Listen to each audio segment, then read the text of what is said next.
sage. I always light a bit of sage before we begin.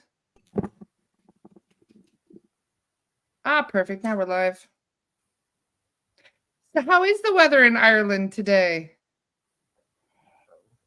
It's a bit grey today, but we had a week of glorious weather at the around mid-September, just about a week ago. And I suppose you call that an Indian summer, don't you? But it was incredible. I mean, you'd think you were in the south of Spain or somewhere. It was, as we say here, the sun was splitting the rocks, and it was so just you had your Irish summer then. Pardon?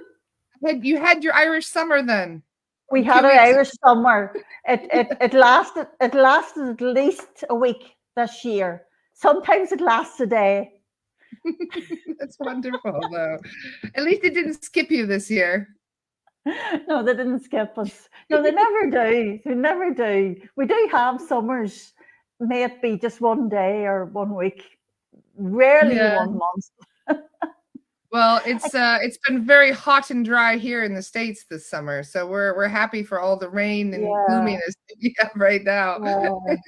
I just remember during the lockdown time, with COVID, during that sort of world lockdown time, for about a full month, the sun was very, very strong here. The skies were clear of chemtrails.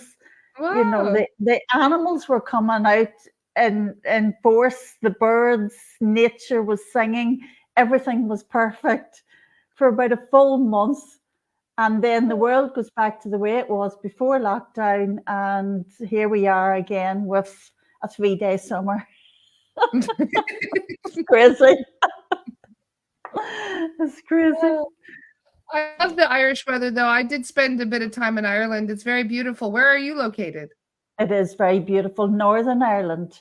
Lovely. And a lot of people think that Northern Ireland's not as beautiful as Southern Ireland, but it actually is. The North Antrim coast is to die for. Of course, the north and the west coast of Ireland, the whole coast is beautiful, but that goes the whole way around to across the top of Ireland over to the east. And really, I'm sort of maybe an hour's drive from that coastline. It's lovely. So I'll go there as often as I can. I took a ferry from Ireland to Scotland, and it was a bit of a tour as well. It's lovely. It's really beautiful up there. Scotland's much nicer. I do. As much as I love Ireland, Scotland is incredible. So have you always lived in Ireland? Yes, I've always lived in Northern Ireland. Never. We would say down south. If you go into the Republic of Ireland. So I've never lived down south, but I did actually almost live there in County Cavan. My children were small, so maybe about 25 years ago, I had the opportunity. My husband had the opportunity, was offered a position, and took it, accepted it, and we were packed and ready to go, and then changed our minds. And I'm glad. Yeah, I'm glad we changed our minds. I am, because then I found this lovely place where I live now. I'm a caretaker of this wonderful land, that there's gold in the land itself, and the energy is incredible. So I've been very blessed. Where you are then, yeah? Pardon? A lot of fairies and other elementals? Oh gosh, yes. Oh yes. Well, Ireland's full of them. But especially where there's mountains and gold, yeah. And streams and forests, yeah, of course. And I live beside a huge forest, just on the outskirts of the forest itself, which spreads up over the mountains, of the Struil Mountains, the Sperrin Mountains, sorry, and the Struil River. And it's just to die for. I've been very blessed. Very blessed. So yes, I'm glad we didn't go south. So your spiritual awakening, it sounds like you had it at an early age. I can't really remember a spiritual awakening at an early age. I certainly had a spiritual awakening when I was 36. But for all of my childhood, I remember spirituality and I suppose aspects of spirituality, namely, I guess, spirit communication, as being part and parcel of everyday life. I didn't know it was any different than anybody else. And I had my main guide, Black Elk, who was always there from when I was born.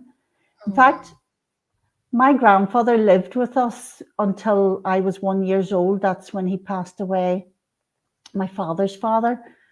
And his name was Johnny. And Johnny lived in the house and wore a suit very similar to the suit that Black Elk would wear, a little hat. And Really? Black Elk always tells me that when I was a child, I used to mix the two of them up. Because to me, Black Elk was just as real as my grandfather. Now, Wow. I don't remember that far back. Of course, I don't remember that. But I do remember perhaps age 4 and 5. And I remember Black Elk and how I would go to him and what he would say and the lovely apple tree that he would sit underneath and and the little Bible that he held in his hands, because although he was Lakota, he converted to Catholicism. And because I was a member of the Catholic Church, he used to teach me a sort of a blend of Catholicism or Christianity, really, and his Lakota beliefs. So I was really, really lucky. I was very blessed. And I had him, and I had a great aunt of mine called May in the spirit world. And I had lots of spirits that would come collect me, be with me, play with me, talk with me, teach me. And it took me, I would say, until I was 6 years old to realize that that was very different from a lot of people. Yeah. Were I your parents remember supportive? my parents weren't supportive of it, no. Mm. My parents were very deeply Catholic, didn't like to buy into what they thought was superstition or the idea of ghosts or spirits, mediumship or whatever. And I remember my mother used to say such things as, "There's no such thing as ghosts." So I just remember those words. So to make sure that I don't quote her wrong, that's the only thing that I can remember her saying.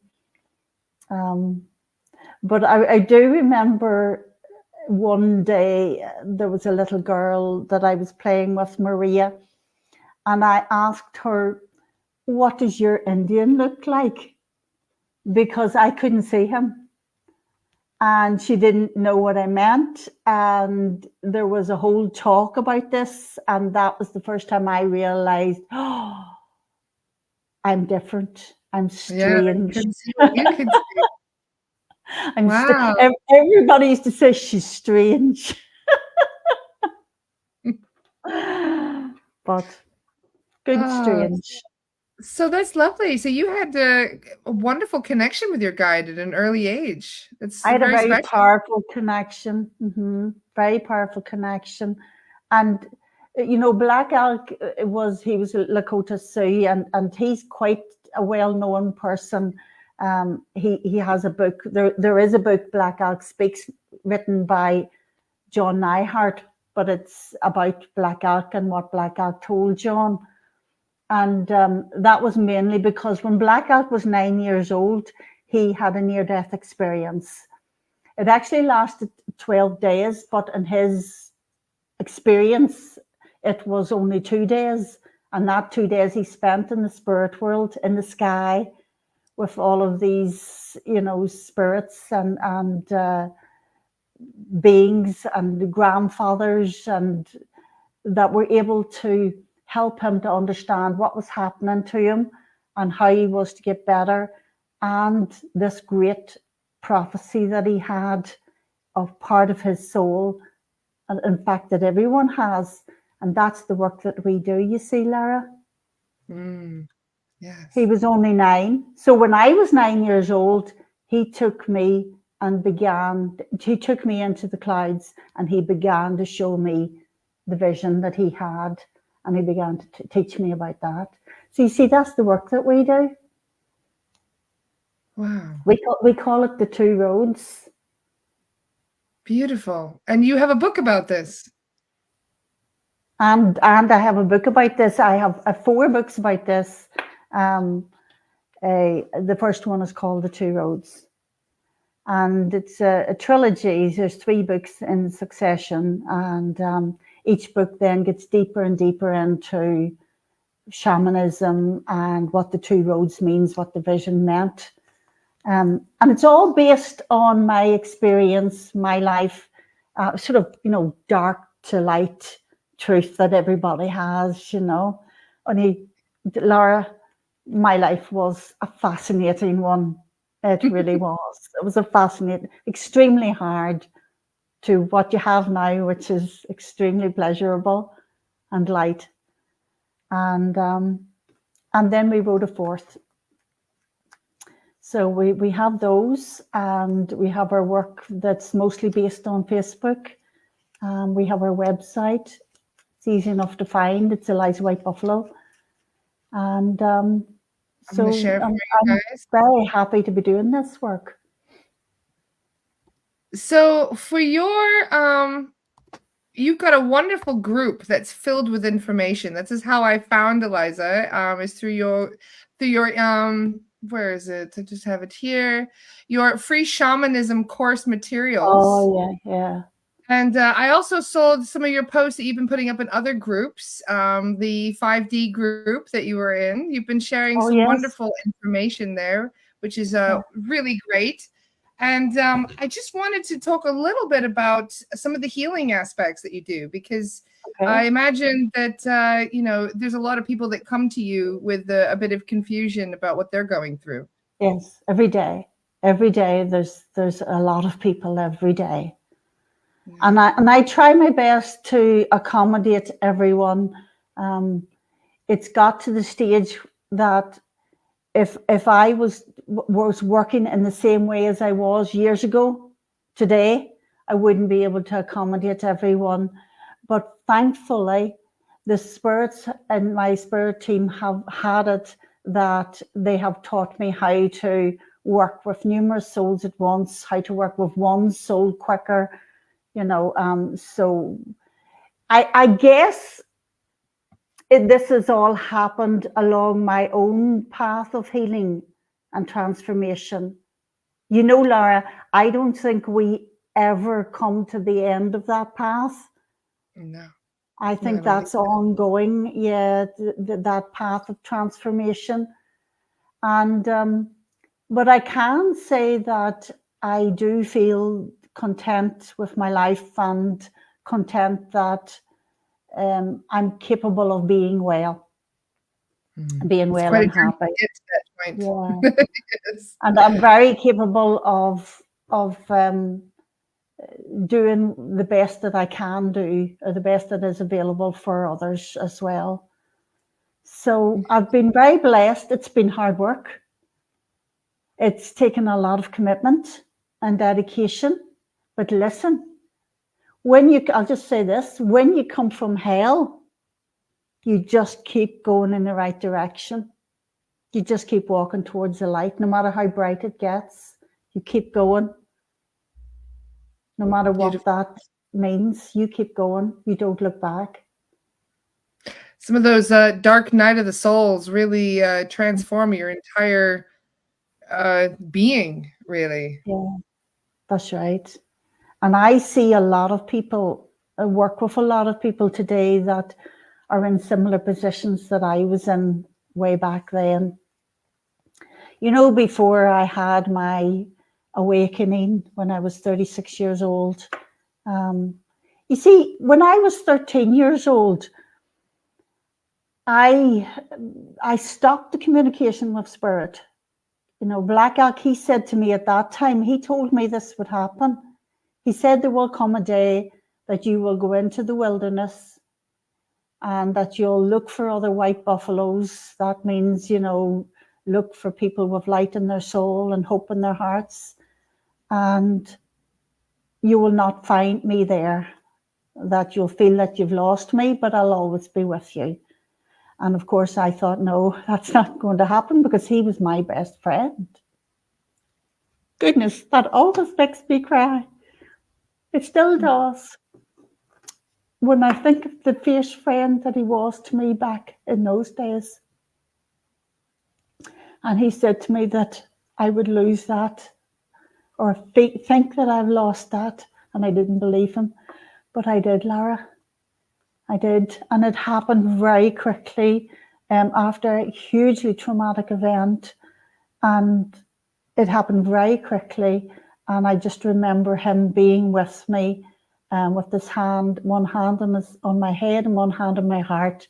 And then there was just darkness and fear from then on in.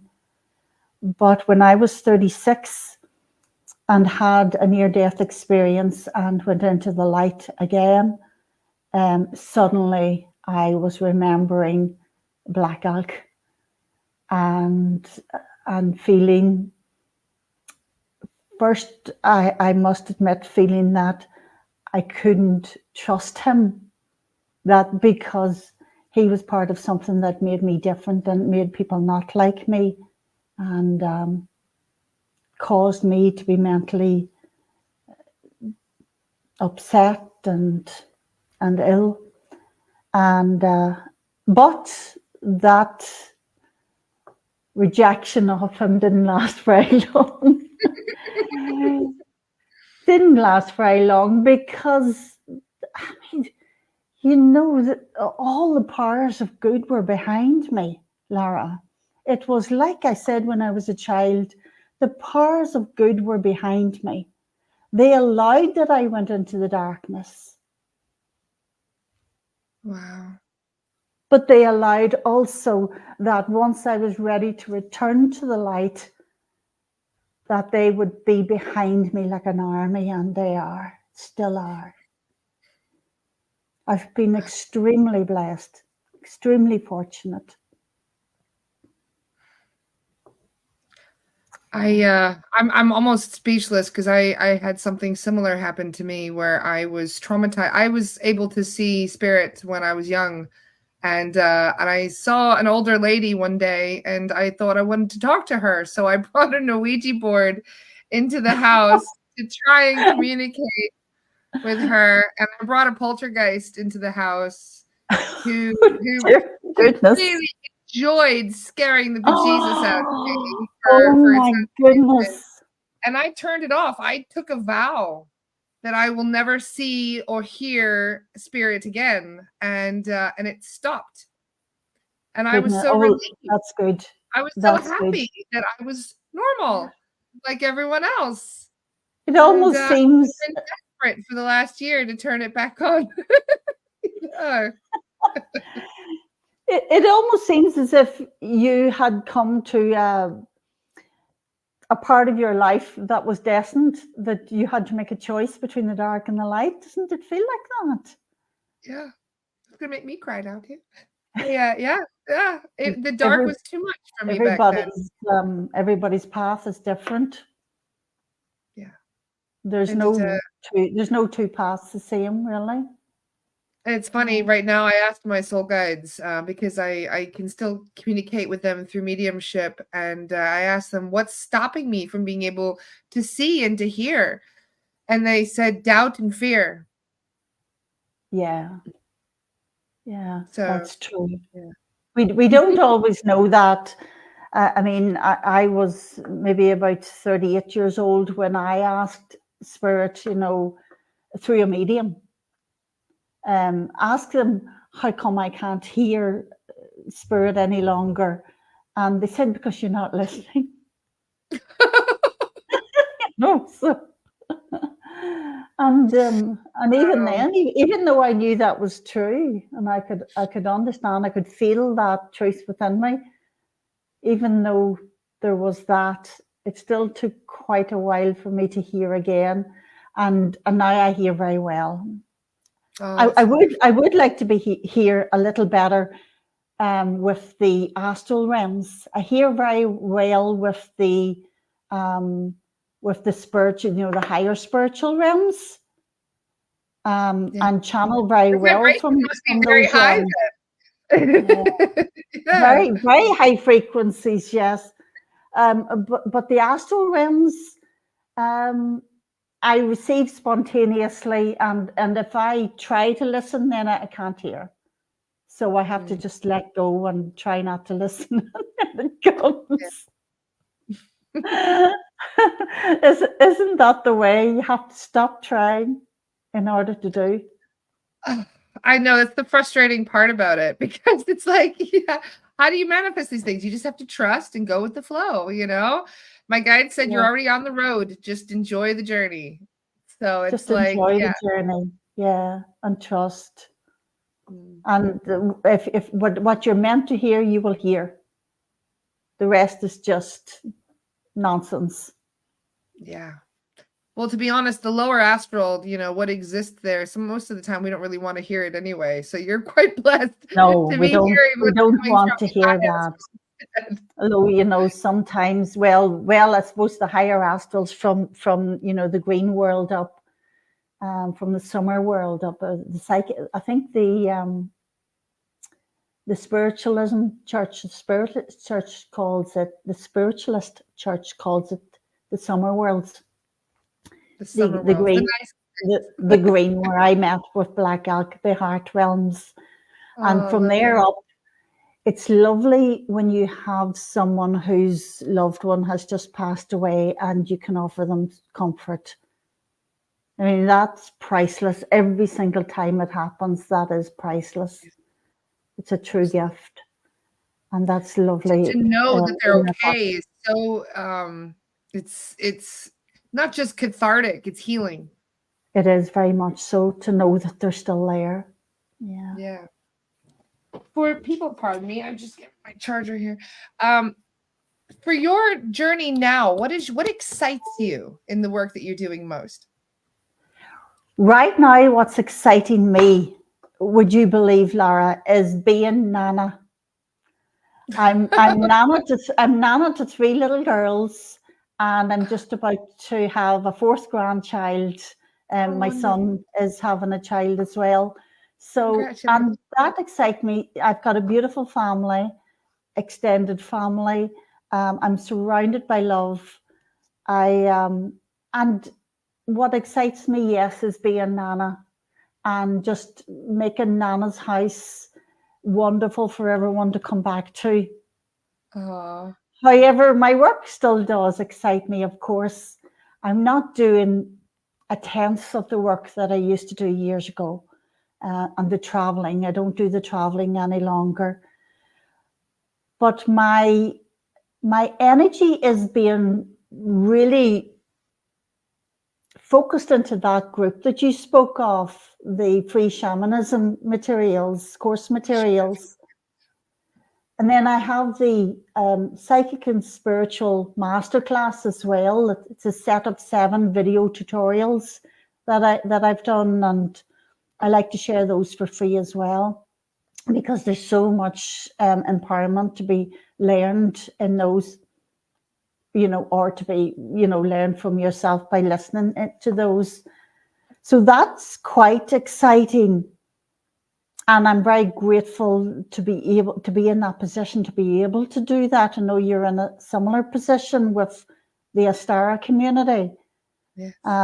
So you'll know as well that it's wonderful to be in that position where you have something that you can just straight away pass to someone or a group of people, and they can run with that and do the very best that they can be with that.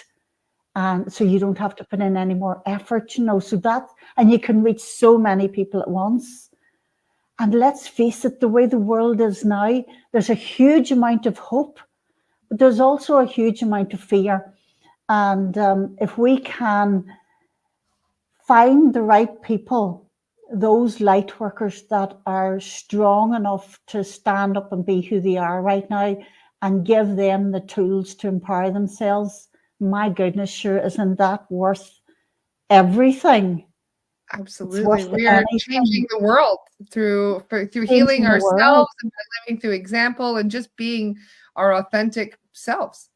That's right. And sure, there's nothing more exciting than that. Yeah. I love it. So, but I don't have any sort of plans for writing more or anything like that at the moment. I'm trying to change my website a little bit just to, I think, just to maybe update the pieces that I wrote that perhaps are not of the same frequency that I'm of now. Do you understand? Yeah. Because we're constantly growing and changing, aren't we? We really are, especially nowadays with this whole 5D shift, this shift in That's frequency right. that everybody's been doing. Your guides have told you about that as well? My guides? Yes, about the 5D shift, yeah? Oh, yes, yes. You see, I suppose many people learn about that from social media and from the friends that they have that are on a spiritual journey as well. Laura's Canon. But a lot of people learn that from the spirit world, from their guides, really from themselves, from their higher selves, you know, which of course their guides and everything else is a part of that, essentially a part of that. And I guess for me, it was mostly Black Elk, but also a lady called Helena Blavatsky. Oh, yes. I'm a member of the Theosophical Society in Edinburgh. Yes, yes. Oh, I'm delighted that you are, because there's quite a lot of people that don't like that society. Yeah, no, the Theosophical Society is one of the best groups I ever joined. Yeah, they're phenomenal. We see this is the thing with my soul. I'm part of this esoteric soul group that is Helena Blavatsky, that is Black Elk, that was and is Grace Cook from the White Eagle Lodge. So, you know, way back in Helena's days, I didn't know that. My soul group was creating the Theosophical Society. So that was a huge, exciting project. And for those then who may not know, movement almost. Society, it was created in the 1800s by Miss Helena Blavatsky, who was she was interested in everything. She was just brilliant lady who wanted to know everything she could. Incredible. She is arguably the best medium that's ever lived. Wow. And then there was Grace Cook, again, a very powerful medium. My soul too. So, and then so we had the White Eagle Lodge established in the 30s, in the 1930s. Yes, and at the same time as that was being established, Black Elk was given his talks about his vision and the vision of his prophecy for the world, the new earth.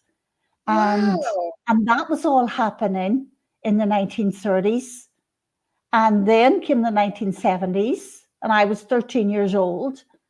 And Black Elk was once again working with another powerful medium. Not a lot of people know her name, Alice Thompson. She was the granddaughter of the man, poet laureate from Missouri. Yes, Missouri. It's a new name to me. I'll have to look this up. John Neihardt. She was his granddaughter. He was the one that wrote Black Elk Speaks. He was a very powerful friend of Black Elk's.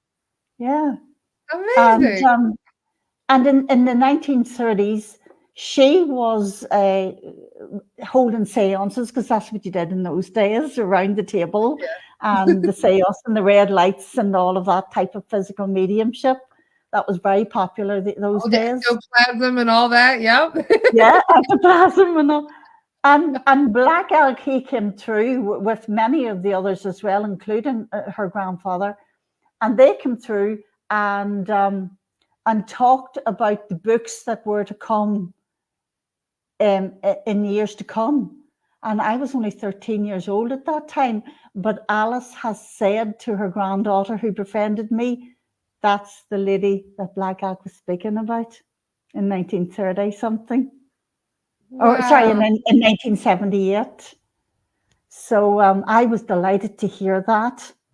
Delighted to hear that. Not that I needed the confirmation, but isn't it always lovely to get confirmation from this side? Oh yes, big time. Oh, it's a precious thing to get that. It Because we do is. doubt at times, don't we? It's easy to doubt. We gaslight ourselves all the time when We something happens. This is a new term that I've learned recently as well, gaslighting. I'm a good bit older than you, and it's very strange for someone of my age, in my 60s, to be learning all these newfangled terms, gaslighting and ghosting and all of these. Things are evolving so rapidly down Things are here. evolving rapidly, and we have to get hip with the young ones and just get on with it. So wow. So it really feel like things are coming full circle from all of this history. I feel like maybe you might even have had some history in there. Yeah? Did they ever tell you about your past lives? Yeah, well, Black Elk is one of my previous lifetimes. So I was Black Elk at that time, and Grace Cook is she's a sibling of our soul as well. So it's very difficult for a great many people to understand that a soul can be incarnate as several people in the same timeline. Yes.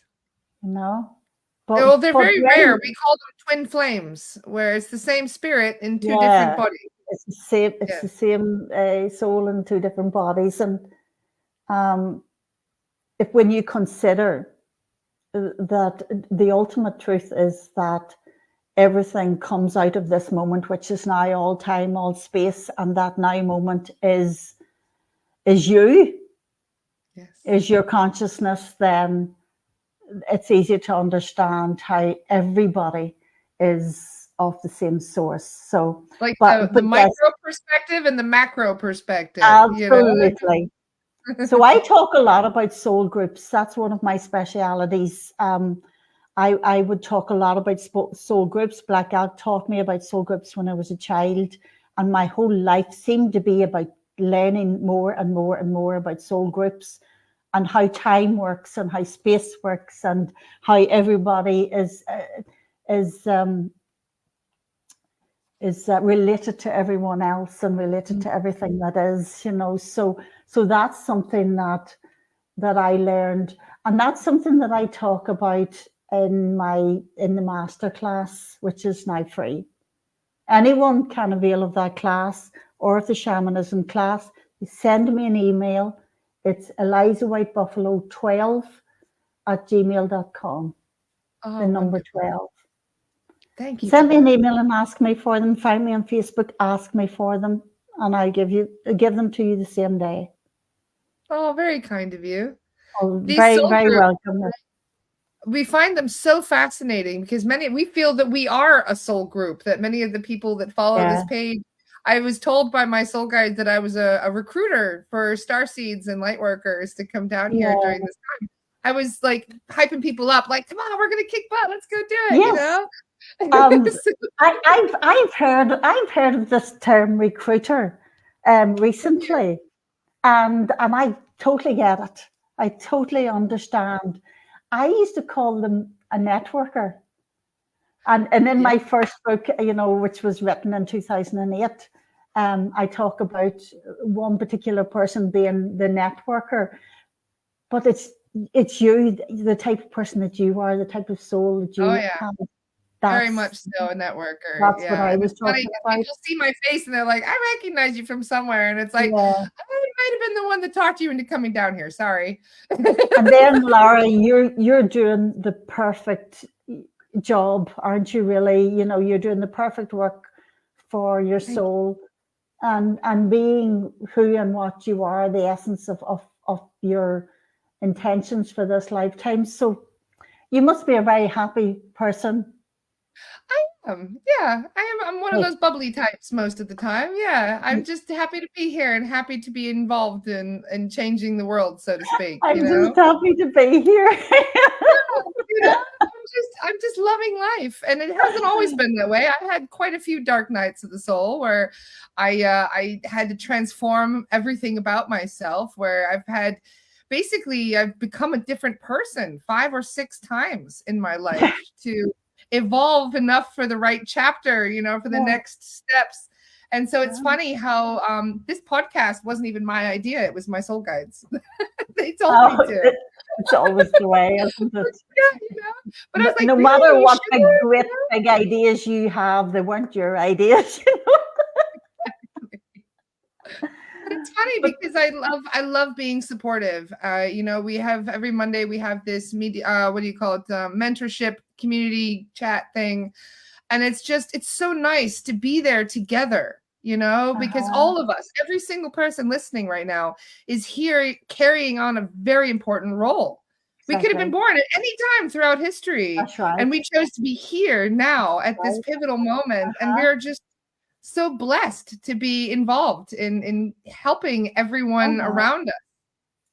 There's so many people today, even people that are interested in spiritual, people that feel they're on a spiritual path and they're not happy, and they feel that they don't belong here, that they want to go home to their star home, to the spirit world, whatever you might call that, but they really want to find themselves in the inner realms and their home.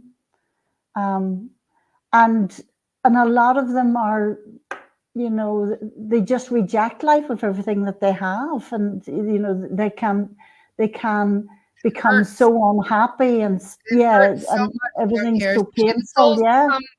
From such high dimensions with so much love, and then they come down here to such a place of it's hard. It's so understandable, but I like to say, and I would wish to say, with your permission, that it really is the case that right now, if you were to close your eyes and just totally relax, you are at home, you are there, that it's all here right now, and you're perfectly safe in this moment. This is the moment to return fully to grace, which is the flow of the divine in the world. And the path that we walk, the path of healing and transformation and restoration of grace, is we feel that it's a very long path, but in fact it is just a moment of closing your eyes and relaxing. So physical relaxation is the key to happiness. Physical relaxation is the key to transformation and change. There's so many spiritual tools out there, and Lord knows I probably written the most of them. You want to say, just go to my website. Do you see the amount of spiritual tools that are available? Activations, healings, whatever. They're great.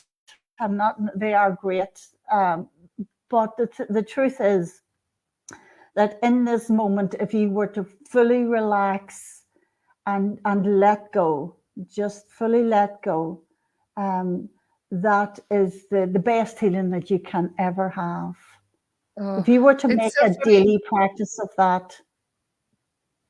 I have ADD, so I'm always like bouncing everywhere. It's hard for me to relax. And it's funny you say this, because my soul guide said, you need to rest. You have a lot going on. You need to rest.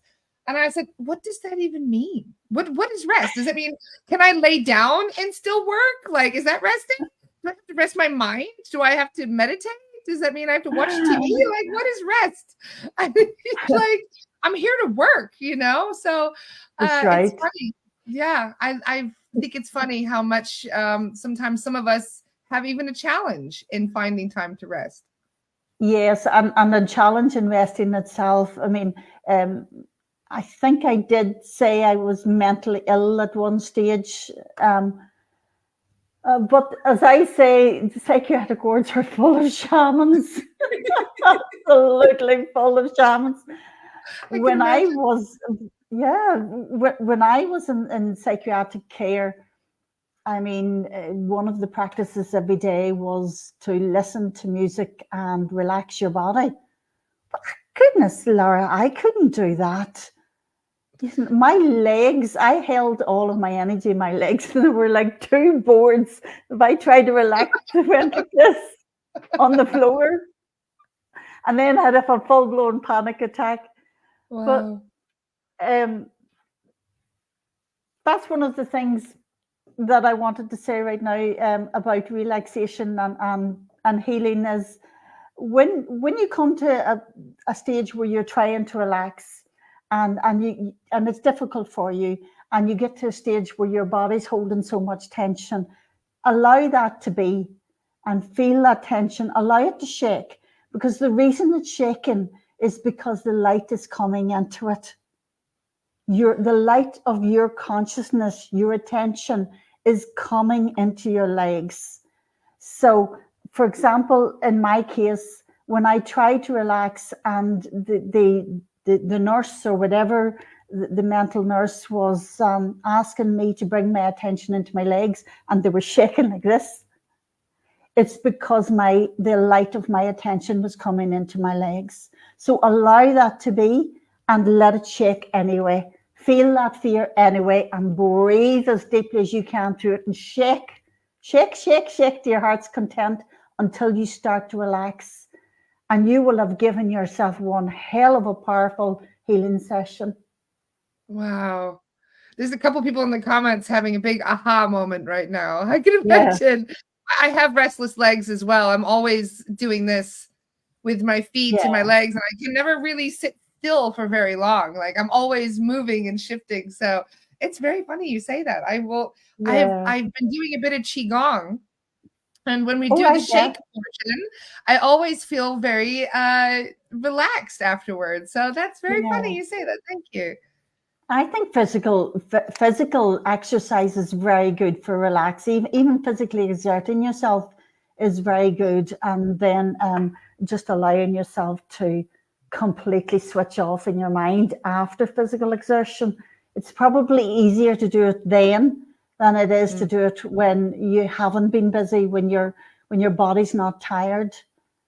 yeah. I find so anyway. But it's a great way to to use up the excess energy that you've been storing up with worry and all the rest and tension and holding everything back. So once you Yeah. use that physical exertion energy up, then you have to flow. You gotta flow. Yes. So if you know if you get up in the morning and you do a 5 mile run, or even a mile run, or even a mile walk, or even a half a mile walk, and come home and meditate. That's a better meditation than you'll have if you just get up in the morning and sit up straight and start to meditate. Well, you're also probably grounded too, which is helping when you go out and spend time in That's right. nature. Grounding Yeah, is very important as well. that's right. Very Yeah. important. Yeah. With these higher frequencies too, a lot of people are finding headaches, exhaustion. If you're not Yeah. grounded, unfortunately, we're like lightning rods. We're antennas for all of this higher frequencies that are Uh-huh. coming down, and we need to That's, ground it. that's it exactly. And there's no trick in grinding. I mean, yes, you can take your shoes off and walk on the grass, but the most powerful grinding is when you bring your attention into your body. One of Ah, the yeah. exercises that I like to do, and Black Elk did this for me. Oh, Lara, sure, I was the type of person that was away off into the sky as soon as I closed my eyes. That was my meditation. Whee, just straight up to the stars, you know. And now the most perfect meditations and the nicest um, state of consciousness that I can be in is being fully grounded. I love it. I love being in the body. And Blackout got me to do that by asking me to sit on something hard. something that will push against your perineum, like the arm of a chair, something that's really going to push against your perineum, and then just close your eyes and bring your physical attention into that area and only feel it. Feel what it feels like physically. Of course, you're going to think about that, and you might even see things, you might even hear things, but when you're focused on only physically feeling a sensation, something happens to you. You get glimpses of being grounded, and it feels like an activation, because when you truly ground your spirit, that means when your spirit, which is your attention, comes fully into your body, then the whole body fills with light. And that's healing, of course. That's what happens. And what happens is an activation happens on all four flows of your body. So your energy system, your lymphatic system, your circulatory system, and your respiratory system, all of that ignites. Your breathing becomes different, and eventually you'll settle down into a nice sort of barely audible breath. Water might flow from your nose, which is what's happening with me at the moment. As you're talking about it. Just thinking about it, and and I'll drop my voice, so because this is me even further down grounded into my body. And what you'll find now is, I'll find that my heart starts to regulate itself again. My pulse is regulating, my blood is flowing faster. I myself, my breath is getting slower and deeper, and my lymphatic system is activating as well. So the mucus is building up. When mucus builds up, ectoplasm builds up. Did you know that, Lara? Oh, I did not know that. Anybody that's into physical mediumship will understand this. The spirit world uses the power of the flow. So that's of your stomach, from your throat, from your third eye. Okay. So if you were to set a person into a room with a red light and have them completely bring their spirit right into the body and ground, you will see the build-up of this energy coming from their nose, coming from their mouth, their throat, their stomach. It's what spirit does, it pulls on that energy. This is all happening within a person's energy field. The spiritual part of that energy field is pulling on the energy and using that energy. And that can be used with intent by the medium or by the sitters to form a voice box in which you hear a spirit's voice, or a full-blown manifestation of a person. I find all this stuff out the hard way by manifesting, and one of the first things I ever manifested scared the bejeebers out of me. What was that? My husband and I were having an argument, and it was a doozy. And it was about maybe 25 years ago. And he was extremely angry, and there was a lot of energy coming from him. And I could see the energy in between us. It was like a ball of energy.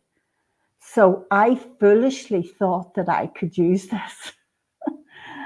And I used it with intent to help both of us.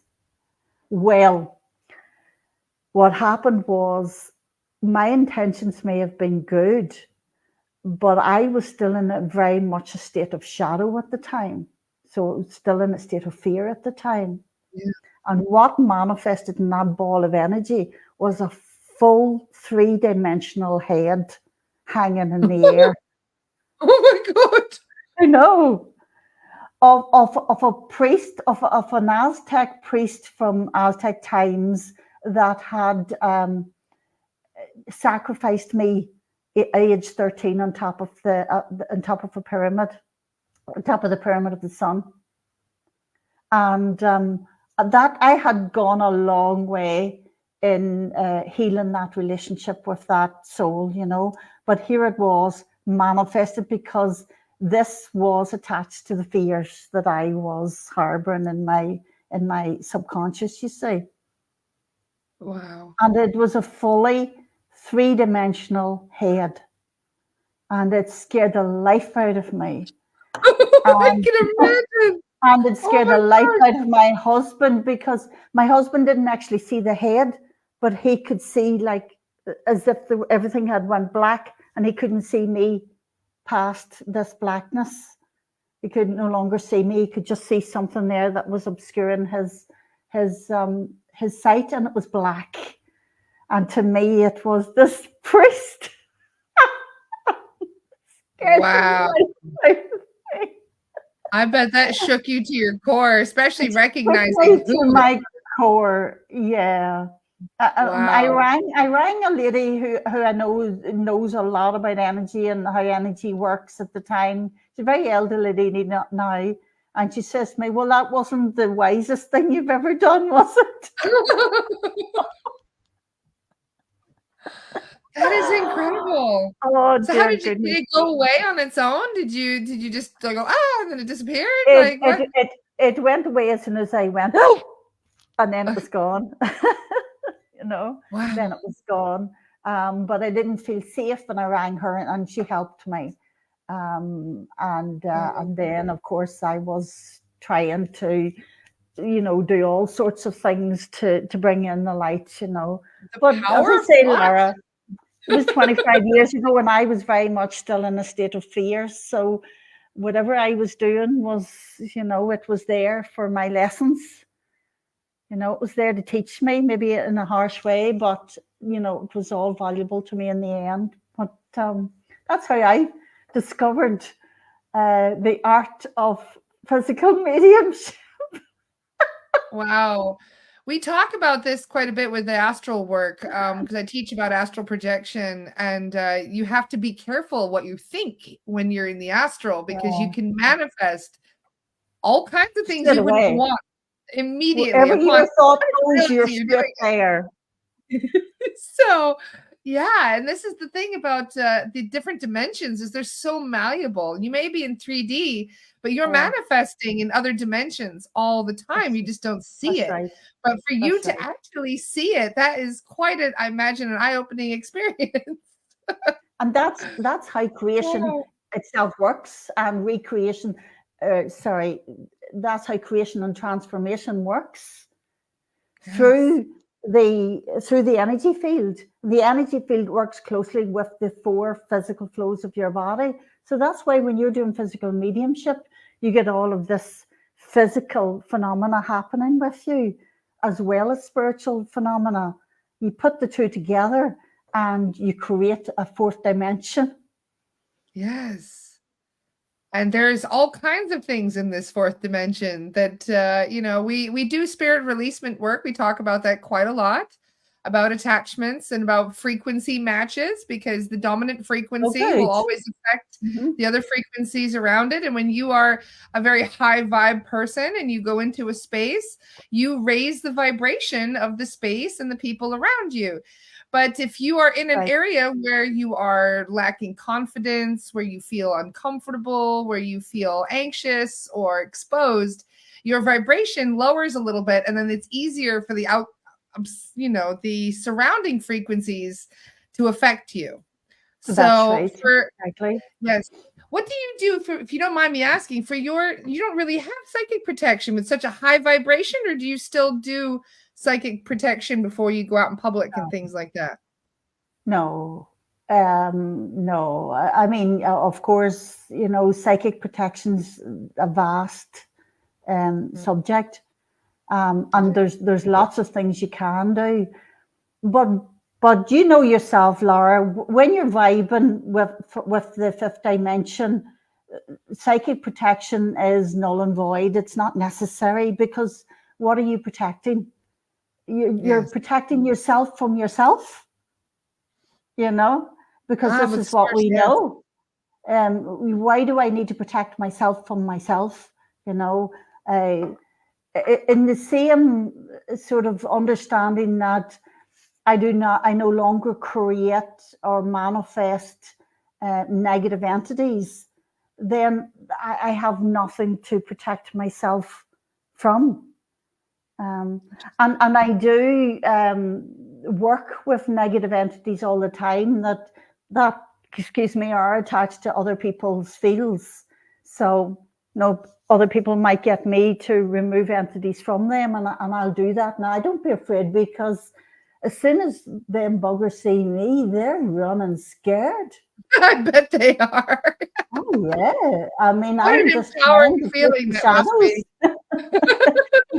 It's just like chasing shadows. But no, you don't need, and with a high frequency like that, you don't need psychic protection.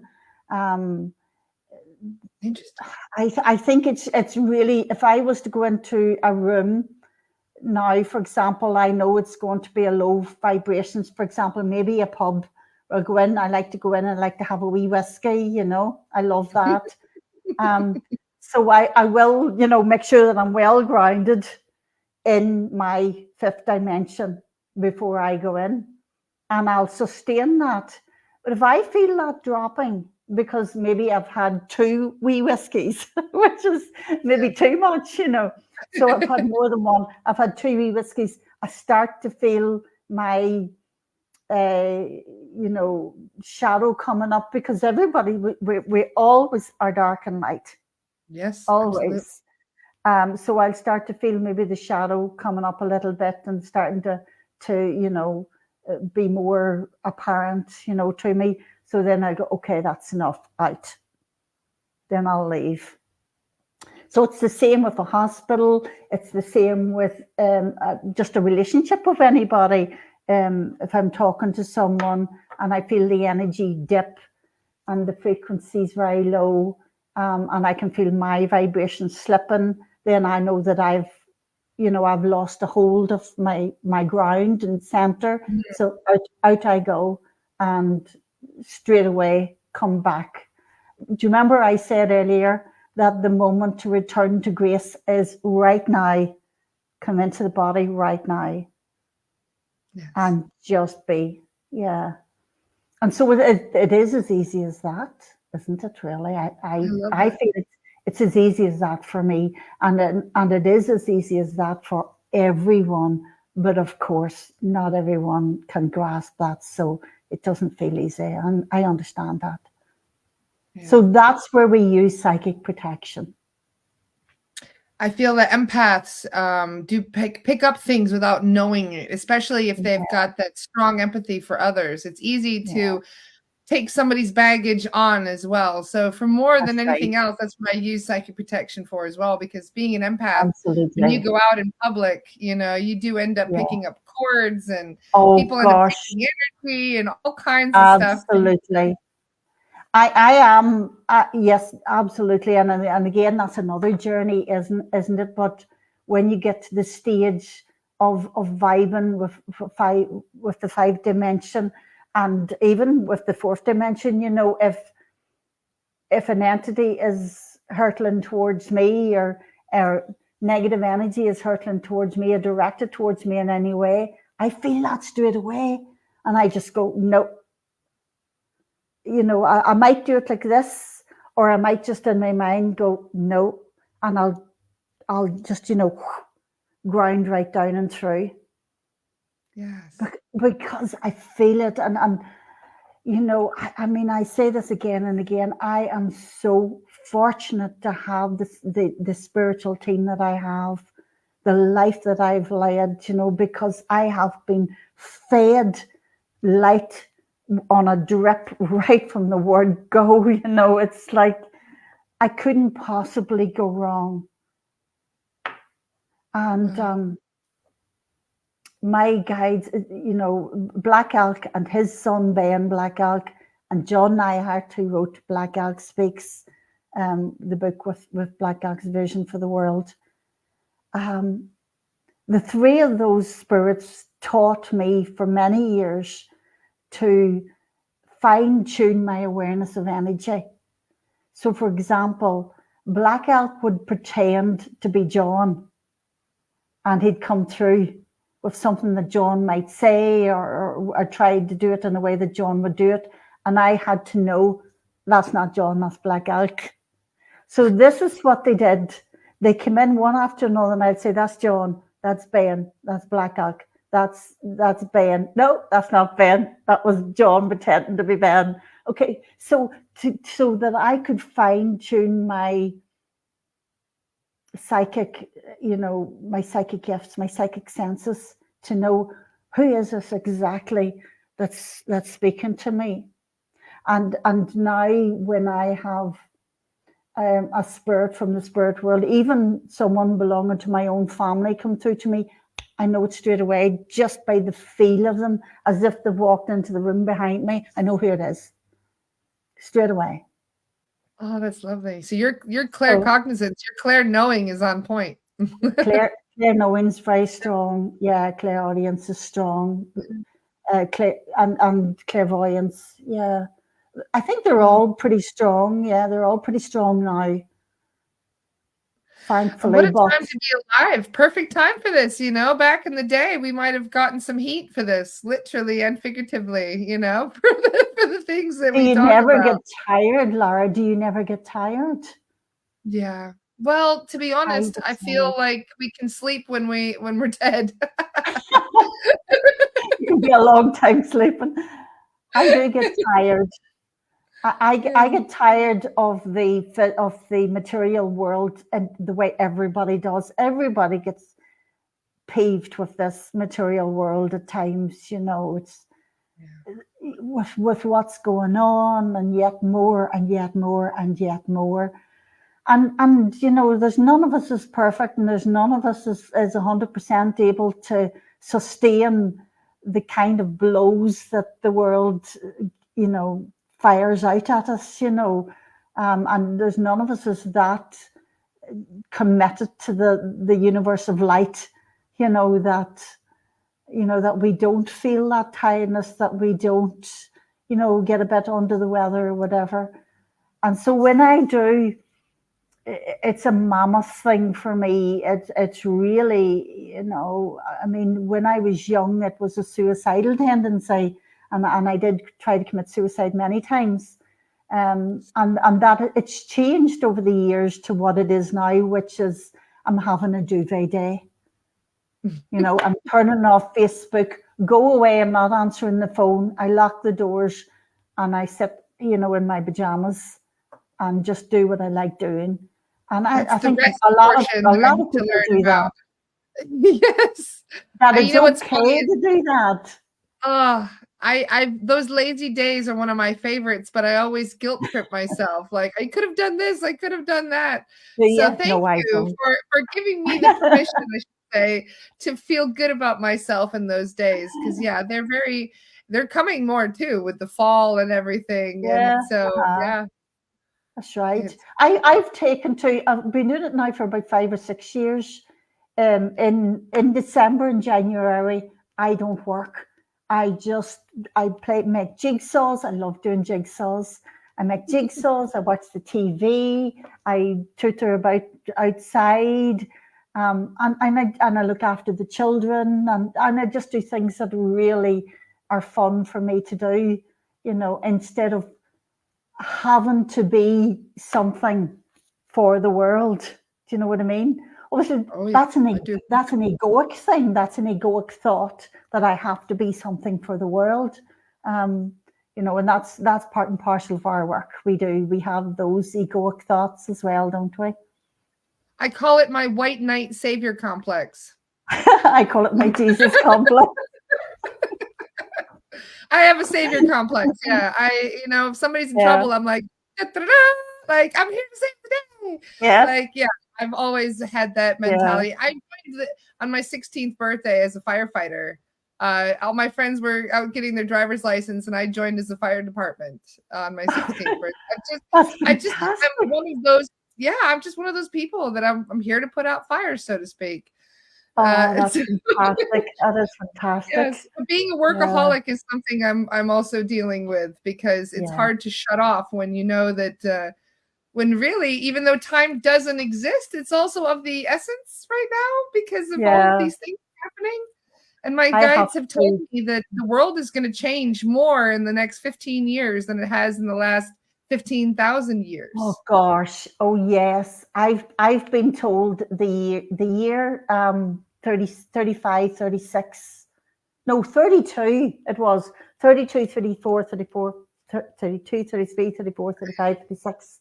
Those are the miracle, the really miraculous changes. But even as close as next year, 2025, Black Elk's just reminding me. Told me about next year as well. They said that's gonna. They told me to buckle up, basically. Buckle up. Black Elk's just reminded me that he has been telling me since I was a child that whenever I'm 60 years old, everything will start to change dramatically in the world. And I'm 60 next August. Lovely. Looks like you're right on time. Unfortunately, he told me about maybe 18 years ago that these changes wouldn't happen until there was a third world war.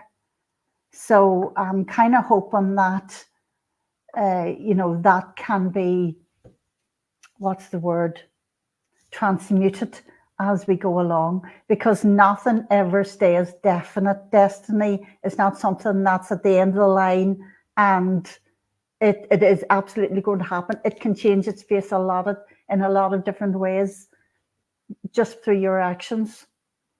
Oh, see, that is what really keeps me going. That's what keeps me going. Is each day we have an opportunity to be better than we were the day before. And so, you keep a positive mind, you keep hoping, you keep, trying to be the best that you can be. And World War III will be something that is beyond recognition in comparison to other world wars. Because it's a spiritual war this time, which, I mean, they all are, but it's interesting how much we're all going to be involved in this one rather than just sending our boys over. What is spiritual is also physical. Mm-hmm. Yep. They don't stand alone. No. And we've only been getting a very limited peek, like a keyhole peek at what's really going on behind the scenes, considering that. Yeah. That's right. That's right. And that's right. We only think we know. We really don't. I mean, we know stuff.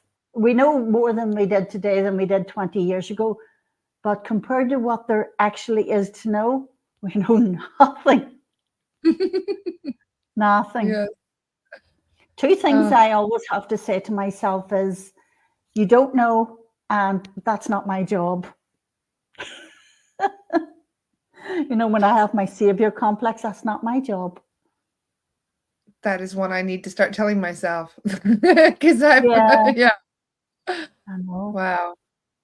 It's very hard when you see things in the world that are difficult, not to jump in and help the best you can. But you have to find the balance between what you can do and what you think you can do. Yeah, my guides told me, they said, keep your head in the trench. That's what they told me. Basically, just you don't need to go and just stay in your lane and everything, go with the flow and see how it goes. Because you don't want to go getting the wrong kind of attention at this time either. Because one of the things we've noticed is that while we are organizing, so is the dark. That's true. So yeah, we've noticed this quite a bit with they're getting smarter. There's always that balance. There's, no matter how much light there is in the world, there is that, darkness does exist somewhere. That duality, it will always balance. Yeah, it'll always balance out. That's what physicality is. That's what duality is. Yeah. That's true. But we can go back to the higher realms when we've had enough of the duality. We can go back to the fluffy bunnies and rainbows at some point. Okay, that's what self-empowerment is, isn't it? It's choice. That is our power, power of choice. Exactly. How to think I kind of like positively. it, though. I like it's a game, you know, even though we're playing a very different game to most of the people that are in it, it's still that's how I look at it. It's just it's a It's game, just a you know? spectacular show. Yeah, exactly. And you've got the leading role. Well, we all do in our own That's little all it is. subjective reality, you know? Yeah. Ah, what a wonderful chat today, Eliza. You are just a ray of sunshine. I've enjoyed this so much. So are you. So are We've you. been I know chatting I over could an talk to you hour, and it forever. feels like 15 minutes. It does, it does. The sun's shining outside here now too, and the sky's blue, and it was grey when we started to talk, you know. So, I mean, that's something that Black Elk always tells me to do, is chase the clouds away.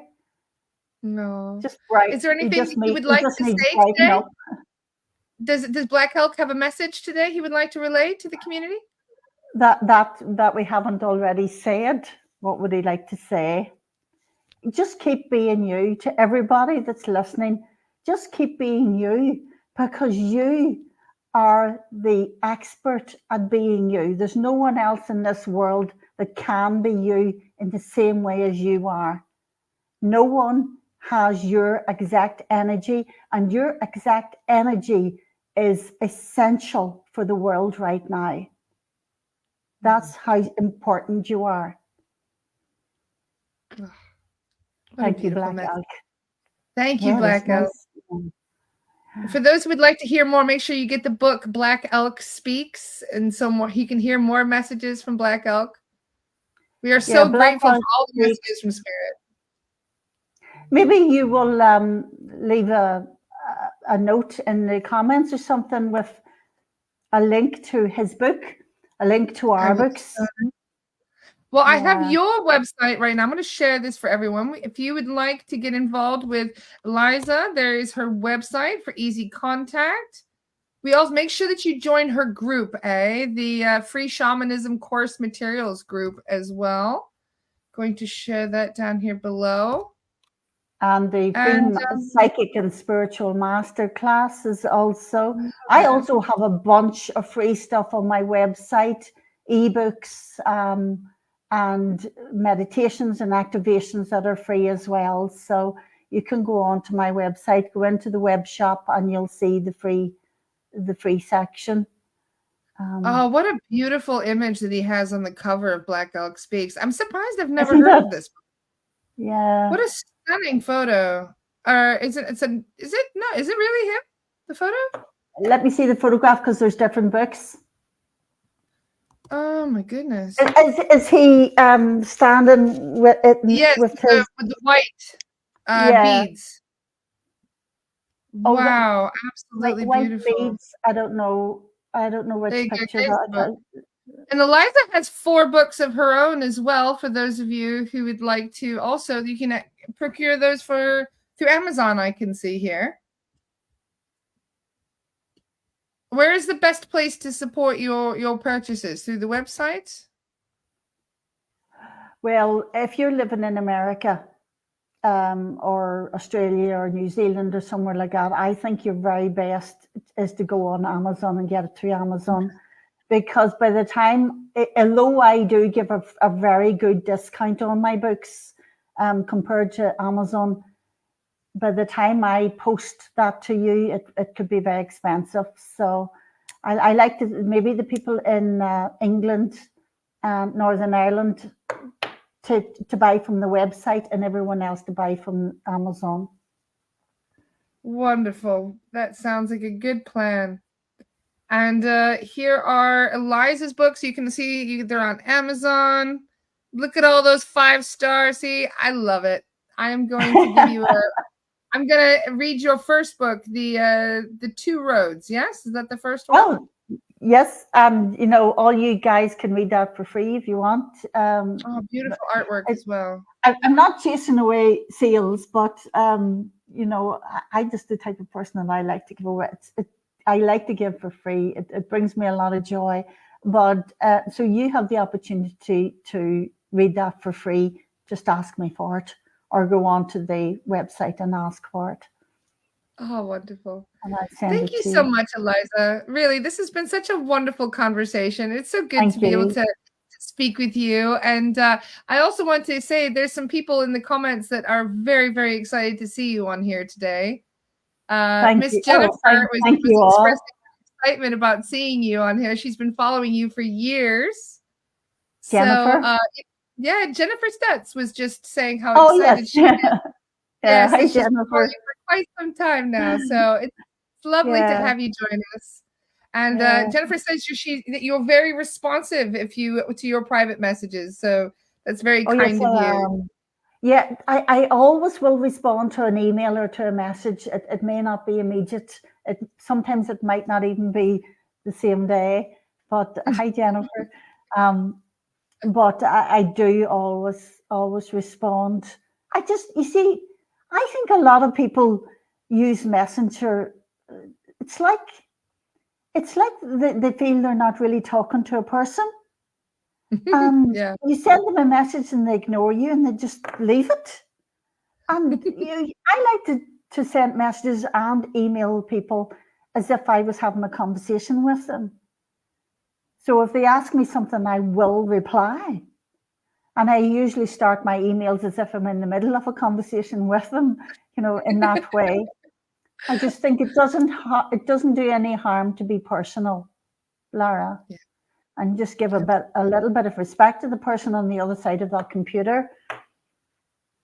Yes. Because Especially the people that are they're reaching a out, real because many of them person.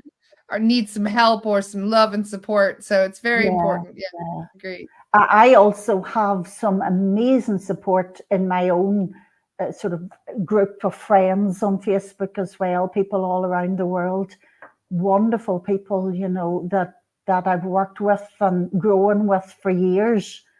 And they're wonderfully supportive. And we pass. So if someone asks me about something and I think, well, gosh, I know who's going to be able to help her better than me, then I'll just introduce them to that person, that kind of a way. Because, it really is about helping each other just to keep going, keep walking forwards, keep moving. And that's how we're going to do this together. Oh, thank you so much. Thank you, Eliza. And thank you also to Black Elk for the message today. And I feel that, we've got some collaboration perhaps in our future. That'd be lovely. I hope so. Yeah, I'm always very open to collaborating with other people. If my guides say yes to it, then I'll just go straight for it. Beautiful. But yeah, Well, as you say, I'm kind of semi-retired now, so I'm doing about a tenth of the work that I used to do, and just enjoying my family. But who knows what the future holds? I certainly don't. Yes, we're all just going with the flow right now. Yeah, go with the flow. Thanks very much. Thank you to everybody. It's an absolute pleasure. Thank you so much, Eliza. And I'm just going to mention what we've got on Starr today really quick. Thank you very much, Daniela, for sending that. So let's see. We have, it's for this weekend. Thank you. We have the Healing Qigong with Christopher. And we have the Sacred Sunday with Daniela. And there's also going to be a light language transmission with Tara Franklin. So make sure that you guys go and check out the schedule. Thank you guys for joining us. Bye-bye. Thank you very much. Bye, everyone. Bye-bye. Have a Bye-bye. wonderful weekend. Bye.